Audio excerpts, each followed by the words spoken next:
Welcome back to Garage Bears. Today we're going to be putting some airbags suspension on this ML350. It is a 2009 and it needs that replaced. The air spring is leaking. So we're gonna yank strut off and do this job. We don't have both budget concerns, but this one is definitely so bad that it cannot maintain that. It's running the compressor a lot. We're gonna rip this off. We're gonna get this changed. Travis is here. No chicken nuggets, but no, we're gonna have some wings. Anyway, crack a beer and watch the vid. All right, so we'll come over here to the fuse box. Flop that bad boy open. And I believe it is that 40 amp fuse that I need to pull. So let me grab some tools, yank this fuse so the air pump doesn't run. It's not trying to compensate when you unhook the airbag. All right, so this fuse out, which it is really in there, and that cover just keeps popping off there. Oh, my goodness. Set that to the side here. This fuse is really in there.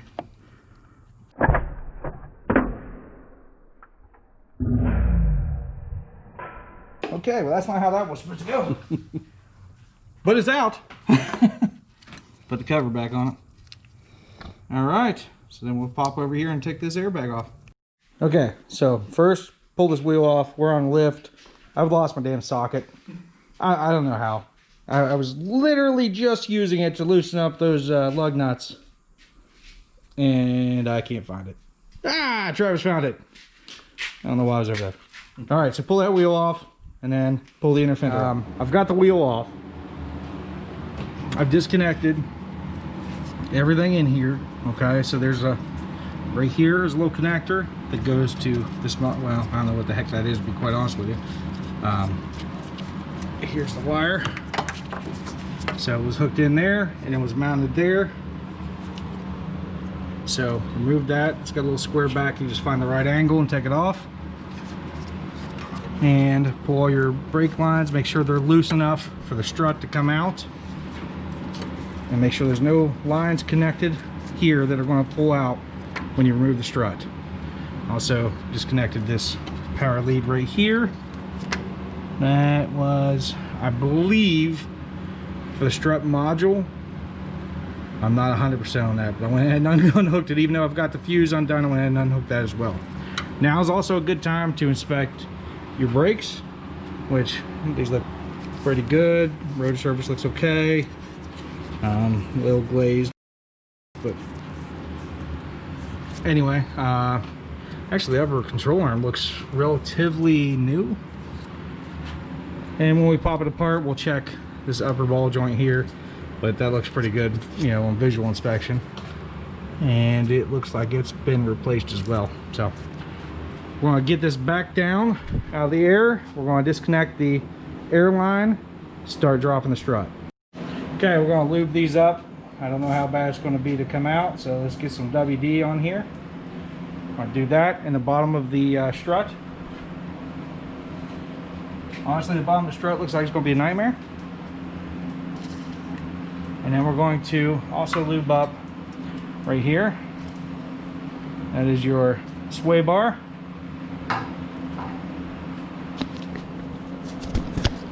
So the points we want to consider, we want to lube this, we want to lube that there, because that's going to be coming loose, and we want to do that lower strut mount there, strut bolt, and take that all loose, because we're going to be popping this ball joint loose.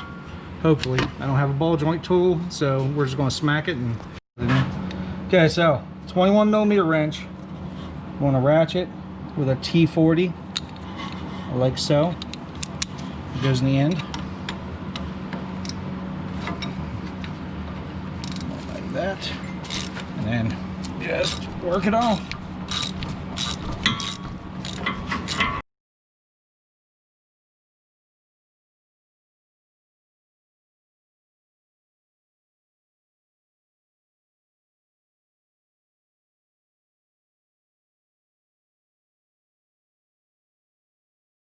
Okay, I'm out of breath because this thing was tight So that lower strut mount, or strut bolt is really tight. 24 millimeter with a breaker bar and a cheater, and a 24 millimeter wrench on this side to break it loose. Now I'm gonna grab the impact and let it do the work for me.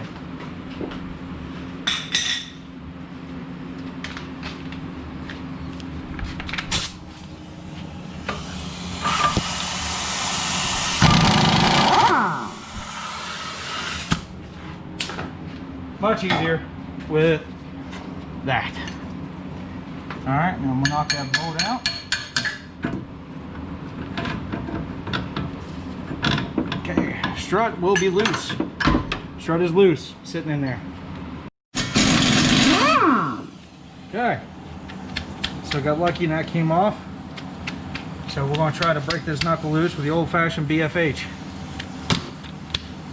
Since I don't have a ball joint separator, we'll grab the BFH. BFH engaged.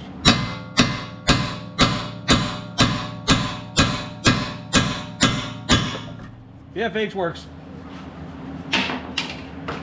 Alright, so now we've got that loose. I'll shove that down a little bit and work this strut. I'll roll this way. Get the strut out. Maybe. Ooh. I don't have enough room.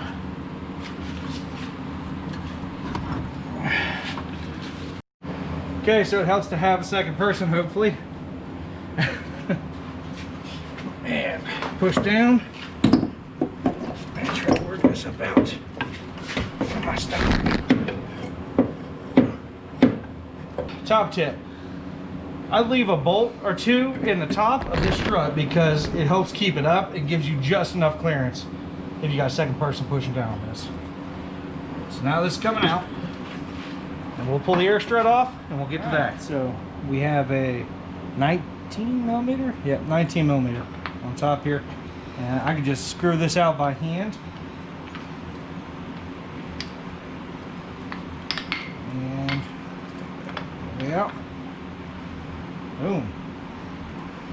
Alright. So that gives me access. There's a lot of water down here. That gives me access down to this nut.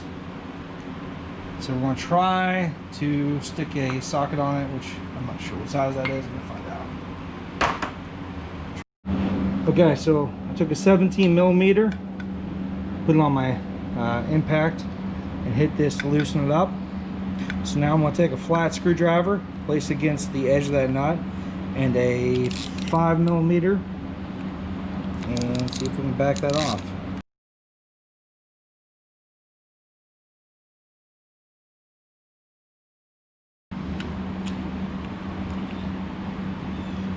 Nuts.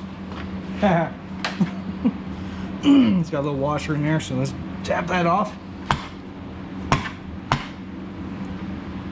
Okay, well, we're not gonna do that. All right, so now we're gonna take a rubber mallet to the bottom. All right, see if we can beat this off. There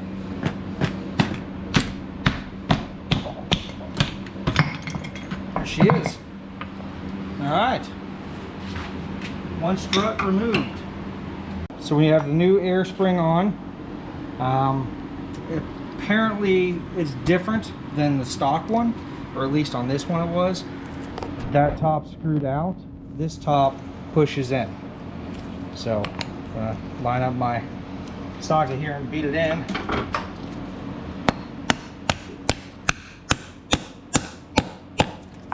By the way, I've already torqued the bolts down side.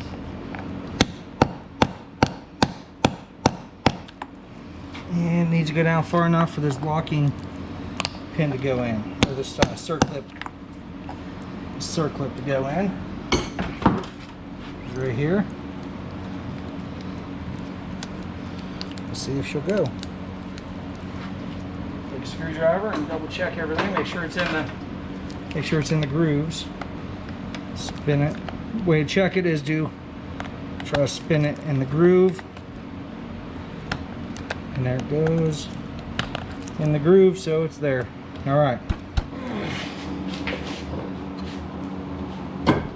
Oh! Okay guys, so that bastard's back in there. When you pull it out, the strut likes to, you know, extend as struts do, and it was a nightmare even with Travis hanging off of the knuckle here. But it's back in there, so we're going to bolt it down, same as sorry, catching my breath, I'm a little fat. So reverse order of taking it apart and get it back together. So we have the strut back up. We need to put the sway bar link, needs to go back in the hole. We need to get this bolted back up. I started with the bag to the top because I actually screwed it up and I was starting from the bottom up. Don't do that. Get it down on the ground, use a jack, it will help you. So use your strut, or put your bolts on top of the strut first, and then come back down here and start working the way up.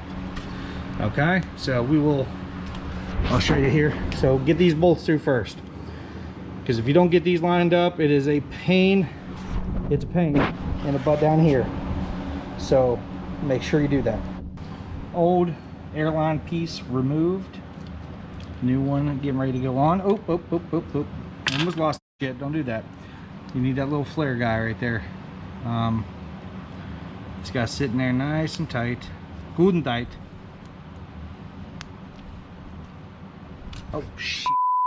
What did I just say? What did I just say? Don't lose that. All right, so press your airline through your new fitting. Like so, up to that green line right there, I believe, because that would make sense. Otherwise, why the hell did you put a green line on it? Now we're going to work this little fitting on here. That is just to flare it so it seals right, and try to get that up there. So when it presses in, it should spread that all out. Hose is connected. On the fitting, you want to make sure the taper on the little split brass piece, I can't remember what the heck they call that, little flare piece, you want the taper pointing up. As close as I can tell, it makes no sense to go otherwise. You want to seal. So then use your 10mm to reinstall this fitting into the top of the airbag. Do it carefully. This is brass, or it seems to be brass, and I don't know if you have experience with brass, but brass strips very, very easily, so make sure you start it on straight and you don't get it cross-threaded, because it will probably strip those. All right, let's finish up the bottom. I made a mistake. Let me show you my mistake. If you can see right here, that is stuck behind the sway bar. So quick point, make sure that when you do this job that you watch your lines as you're reassembling it, because now I have to take a sway bar back off. But past that, make sure all your connections are good. Make all your connections, which that I believe is right here. But make sure all your connections are in, reconnect everything, put your inner fender back in, which, by the way, I don't think I said that. I pulled the inner fender out just to make things easier. And just torque everything down, get it on the ground, and check it before you start driving it. So we're going to get this all tied up. I'm going to fix my screw up here, get it on the ground, make sure everything airs up and does what it's supposed to do. So here we are, back on all fours. Travis in the driver's seat. It's aired up.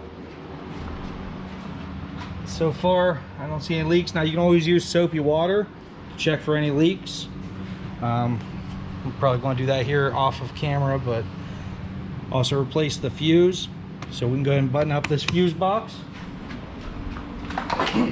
And oh, by the way, off camera, I smashed the crap out of my pinky, because I probably should have recorded that. At least you would have had a laugh out of it. But I just want to get this done so I can go have a beer. I mean, after all, the name of the channel is Garage Beers, and so far I've had Garage Diet Coke. Oh, come on. I get that. So, and just so everybody is fully aware, I am not a professional mechanic, nor do I claim to be. I just wrench on stuff in my spare time for my friends, and no, I'm not going to fix your stuff. because you probably don't want me to. My friends are just crazy. Isn't that right, Travis? Yeah. So anyway, we're going to double check it, but I think that is job done. So we're going to get it checked out. I'm going to have a beer, and we'll catch you next time.